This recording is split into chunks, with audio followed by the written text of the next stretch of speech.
Puji Tuhan, haleluya. Kebenaran hari ini, perumpamaan tentang seorang penabur. Pada suatu kali Yesus mulai pula mengajar di tepi danau, maka datanglah orang banyak yang sangat besar jumlahnya mengerumuni dia, sehingga ia naik ke sebuah perahu yang sedang berlabuh, lalu duduk di situ, sedangkan semua orang banyak itu di darat, di tepi danau itu.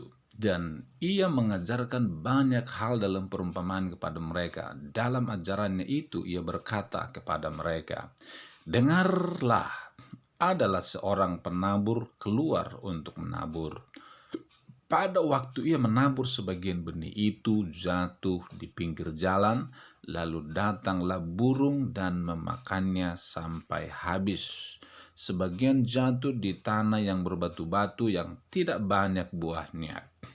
Lalu benih itu pun segera tumbuh karena tanahnya tipis. Tetapi sesudah matahari terbit, layulah ia dan menjadi kering karena tidak berakar. Sebagian lagi jatuh di tengah semak duri, lalu makin besarlah semak itu dan menghimpitnya sampai mati sehingga ia tidak berbuah. Dan sebagian jatuh di tanah yang baik, ia tumbuh dengan suburnya dan berbuah. Hasilnya ada yang 30 kali lipat, ada yang 60 kali lipat, ada yang 100 kali lipat.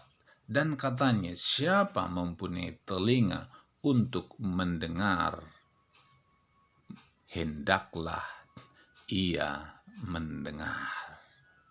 Siapa mempunyai telinga untuk mendengar, hendaklah ia mendengar. Ketika ia sendirian, pengikut-pengikutnya dan ke-12 murid itu menanyakan dia tentang perumpamaan itu. Haleluya. Kebenaran hari ini, saudara-saudara, Yesus dalam hidupnya, dalam pelayanannya, ternyata bukan hanya sekedar melakukan mujizat, bukan hanya fokus kepada mujizat, tetapi Yesus juga fokus kepada pengajaran.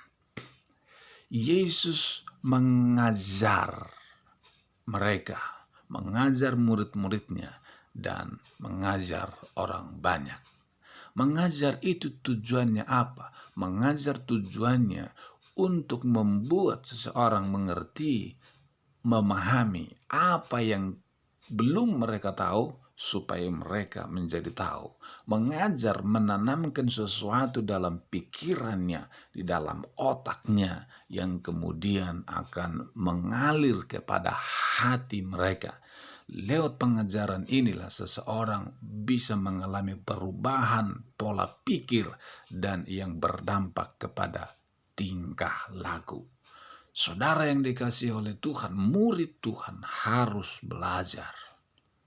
Mujizat harus dialami, tetapi belajar itu harus.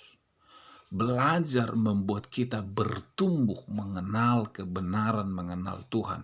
Mujizat itu untuk mengalami. Kita mengalami mujizat tanpa bertumbuh, itu akan mengalami ketimpangan.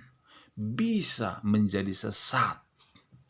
Tapi kalau disertai dengan pengajaran, maka kita terhindar dari pengajaran-pengajaran yang sesat. Yesus mengajar mereka. Yesus mengajar mereka, menanamkan kebenaran di pikirannya, di otak mereka. Kita orang-orang percaya harus diajar, harus belajar. Kita juga harus mengajar orang lain, mengajar anak-anak kita, menanamkan kebenaran, menanamkan nilai. Kalau nilai kebenaran itu sudah tertanam, tertancap di pikiran, di hati setiap orang, maka itu akan menjadi sebuah kebenaran, menjadi sebuah nilai yang tertanam dalam hidup seseorang. Haleluya. Mari kita belajar dari Yesus. Yesus fokus kepada pengajaran. Yesus mengajar dengan kreatif, Yesus mengajar dengan berbagai banyak hal.